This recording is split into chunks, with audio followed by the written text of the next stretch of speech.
So good afternoon. My name is Ray Furse.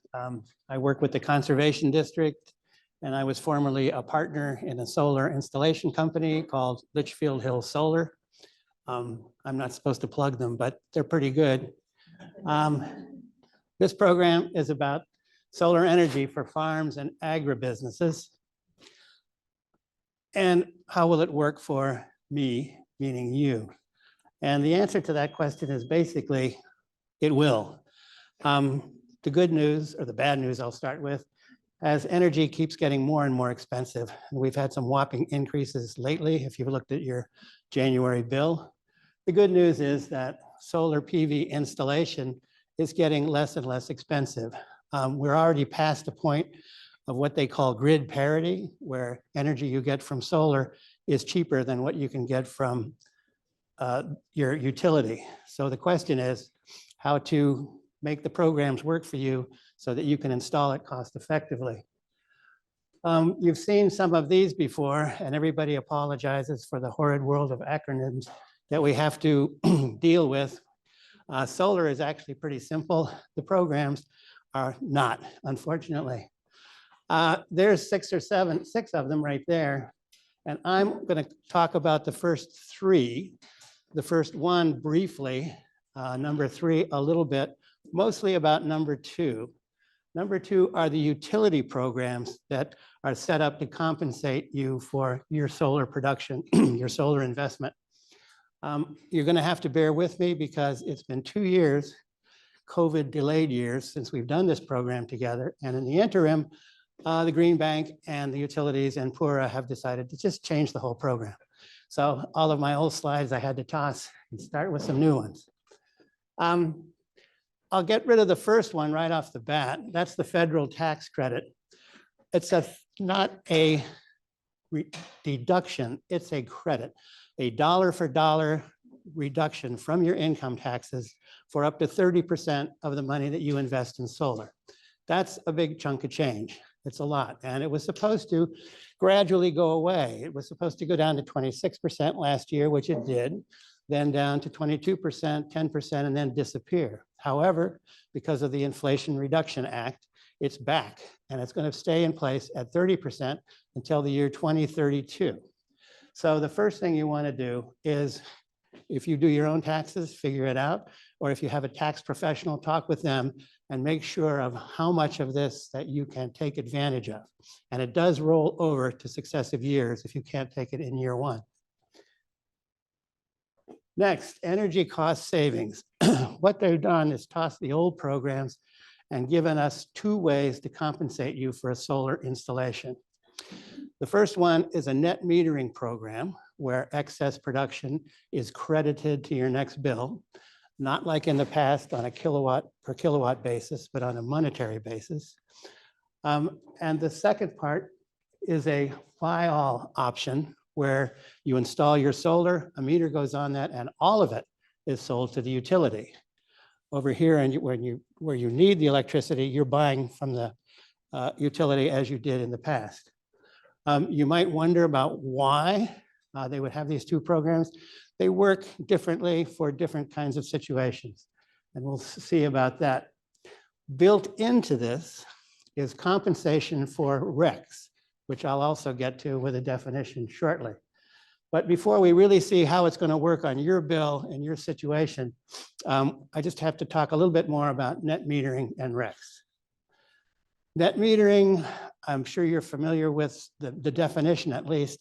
It's a meter that measures electricity going both ways, from utility into your house or farm, from your farm, your solar system out to the utility. And what that allows the utility to measure excess production that you've given to them, made available for the grid, and to compensate you for that. Right now, that compensation is on a monetary basis. It's a reduction in the amount of the bill in the month following. Why do we need this complicated system? I'm sure you're familiar with, well, we all know that the sun shines more in the summertime, or at least the hours in the day are longer. Above is this curve of typical solar production in Connecticut. Pretty good in the summertime, pretty poor in the wintertime. So what can we do about this to help you address your energy needs, which may not be according to that same bell curve? Well, we have net metering. If you look at this down here, sorry, let me cross it. This blue area is what this facility produced and used on the spot. This green area is what that facility produced, and in the summertime, the excess production was sold to the utility. And that compensated for this brown area, which they needed to buy electricity from the utility in the winter months.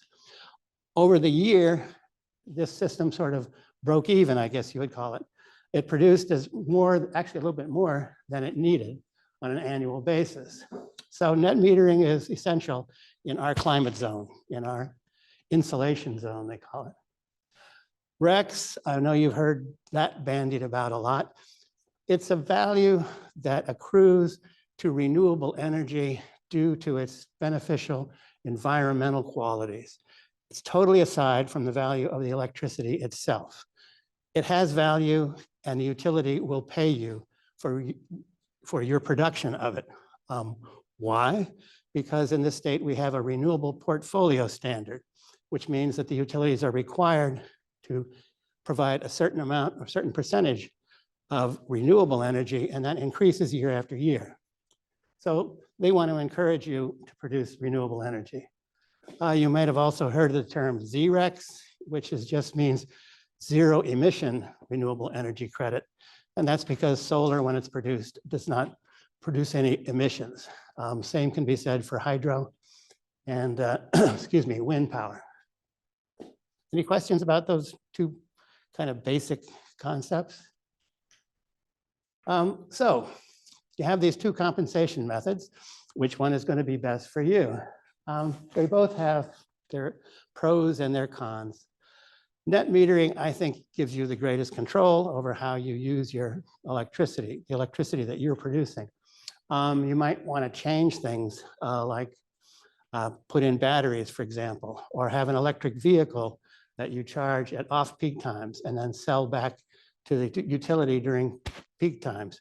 We have that rate. You're allowed to do that in Connecticut. It's called Rate 07, and you can apply for doing that.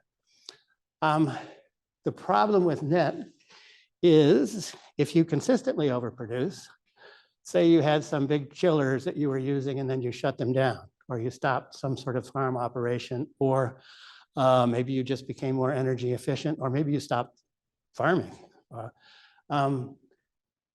You would not get credit for that electricity produced until the end of the 20-year contract. So basically, you'd be giving your electricity to the utility and not getting any return for it for a long time. For the buy-all, people has an attraction because it's a fixed and dependable amount, a contracted value of the electricity that you continue to be paid over a 20-year period of the contract. The REC value is included in that cost, in that return, excuse me. The problem with this, you can see, is you've got a fixed cost, you're dealing with, you're contracted with the utility, and then all of a sudden over here, the electricity that you use for your facility keeps going up, up, up, and you find yourself paying more for the electricity that Eversource is selling you than they're giving you for the electricity you're selling Eversource. Developers like it because it has fixed finances that are easy to see, and you can take the contract with Eversource to the bank and get a loan on it. So it does have some advantages. But to make it even more complicated, sorry, in addition to the two options you have for being compensated, there are also two programs. One is called the residential and one's commercial. The utilities like to, and Green Bank like to throw in the acronyms again, so they have RRES, and that is Residential Renewable Energy Solutions, and NRES for the non-residential. I'm just going to say residential, non-residential. Which program is for you? Pretty easy. Just look on your electrical bill. If you're an 01 rate or an 05 or an 07, and that's most small family farms, you are in the residential program according to the utilities point of view. If you have a rate 30, if you're a larger business or larger farm or processor, you might have a rate 30. And in that case, you're billed a little bit differently because you have demand charges. It was interesting to hear that most people in here are small family farms, so I'm hoping they're all 01 rate. If you have any questions about 030 rate and demand charges, I can talk to you after this presentation because solar works a little bit differently with those. Excuse me, I have to wet my throat. But the reason that I'm 100% confident that solar will work for you is because of the first point I made, the increasing cost of electricity. Again, if you've looked at your bill, we can see that the generation rate of electricity, the cost of electricity that Eversource is billing you for actually doubled for the 6 months going forward from January of this year. That is a whopping increase. It may only be temporary. It probably will go down in the second half of the year, but it's something that we have to deal with. If you had that 24 cents, to that you have to add the 10-cent delivery charge. So you're paying about 34 cents per kilowatt hour for your electricity. If you're in a netting situation, it kind of wouldn't bother you so much because you're using most of that electricity. If you're in a buy-all contract and you signed it last year for 29.43 cents, you would not be too happy because you're selling electricity to Eversource for 29 cents and they're charging you 34 cents for the electricity that you're using.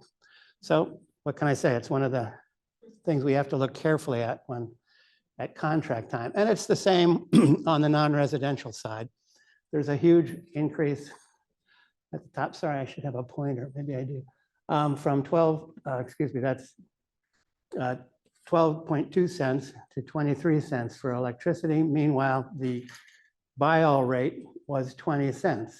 Well, 20 cents looked pretty good when you were paying 12 cents for the electricity. But if you're going to wind up paying 23 cents, it doesn't look very good to be selling it to the utility at 20 cents. Anyway, these are just things that you have to take into consideration. And we don't have to obsess about them now. Your solar installer that you talk to should be able to show you your payback under the various scenarios. I should add one extra point advantage in the non-residential program is what they call SAM accounts, the state agricultural and municipal accounts. Under that program, you can have one big system and allocate the excess production credits to multiple beneficial meters, up to 5. So you can see that if you had a big farm, far-flung barns and separate meters way out there, this would be a pretty good advantage. You don't have to have the extra installation cost of getting the solar power to a meter way out there. The bottom line is, I like the way we both have pictures of Pele's. That's great. The bottom line is that the key to energy savings is to make as much possible of the energy that you use and try to use all the energy that you make. I don't want to be, I guess, snide or snippy about this, but any interaction with the Eversource and back is probably going to be to their advantage. So what happens when you put these all together? I'll start with not having any of the support systems. So I've got this 10 kilowatt solar system that produces 12,000 kilowatt hours a year. I put the usage at 12,000 kilowatt hours a year just to make it simple for everyone. That rarely works out in real life, but for here, it's a good example. And I pegged the cost of this system at $2.99 per watt, which is about average. It's not the cheapest you can get it for. It's not the most expensive. And that makes this system cost $29,900. Even if you don't have any REAP grant that Amanda talked about, and even if you can't take advantage of the federal tax credit, you're still making electricity at 13.8 cents per kilowatt hour. That's calculated by a levelized cost over the 20-year period of a contract. I'm using the 20 years because that's what, excuse me, the utilities use, 20-year period. In fact, that solar will produce energy long after the 20 years, but 20 years is a good baseline. You can see that while you're making it at 13.8 cents, Eversource would have been charging you 34 cents. So you have significant savings. The year one savings would be $2,400, and that includes the REC payments that you're going to get because of your clean energy you produce. And if you take that and divide it into the cost of the system, you have a very simple payback of 10.7 years. Now, this is like super conservative. I didn't even add in any, I didn't put in any adder for the increasing cost of electricity. I just kept it at the 34 cents that we are right now. So again, very conservative, and I didn't use the cheapest cost for the solar installation. But still, you might say, well, a 300% ROI over 20 years, I mean, that's not fantastic. It's not, excuse me, Bernie Madoff style, but it's still pretty good. But let's say now you can take advantage of the federal tax credit, the 30% off the top. So that's this one here. We put in the federal tax credit of $8,970, excuse me, and all of a sudden our economics look a lot better. Your electricity cost, the cost of electricity that you're producing is now 9.7 cents, whereas the Eversource rate is 34 cents. Your savings have gone up to $3,299 in the first year. And if you divide that into your final cost, your simple payback has dropped way down to 6 years. Your ROI over the 20 years has gone up way past 500%. And it's looking like a pretty good investment. Now, keep in mind that I haven't introduced a REAP grant into this yet. This is the regular residential program. So this is available for anybody, even if you don't farm, the average homeowner. So the last one, I'm putting in the REAP grant, and I put that in at 25% of the system cost. As Amanda has just pointed out, it's actually 40% now. So it's even better than this if you can secure it. We might have questions about where the REAP grant fits in with regard to the tax credit. That's a matter for a separate discussion, I guess. But anyway, you can see that because of that, the lowered cost of the final cost of the system, the 1 year electrical savings has gone way up. The simple payback in years has gone way down. The return on investment over 20 years is really looking good, almost 900%. But this is all Amanda's territory. Can you get this grant? And how much of it? Remember, it can't apply to the residential portion of your facility. This is for farming operations. So what do you do next? Check your electrical rate. Just look at your bill and see whether it's an 01 or an 031. That'll tell you which program you're eligible for, the residential or the non-residential. Contact Amanda to make sure that your farm is eligible for the REAP program. Consult with your tax advisor and make sure that you can take advantage of, or what portion you can take advantage of that 30% tax credit. Excuse me. Consult solar installer. They'll come over and give you, once you have those facts in place about your situation, they can give you a spreadsheet like I did about how it's going to work for you over the long run. And then my recommendation is get another solar installer and make sure that they say something similar. And then if there's radically different proposals, ask them why and make them explain.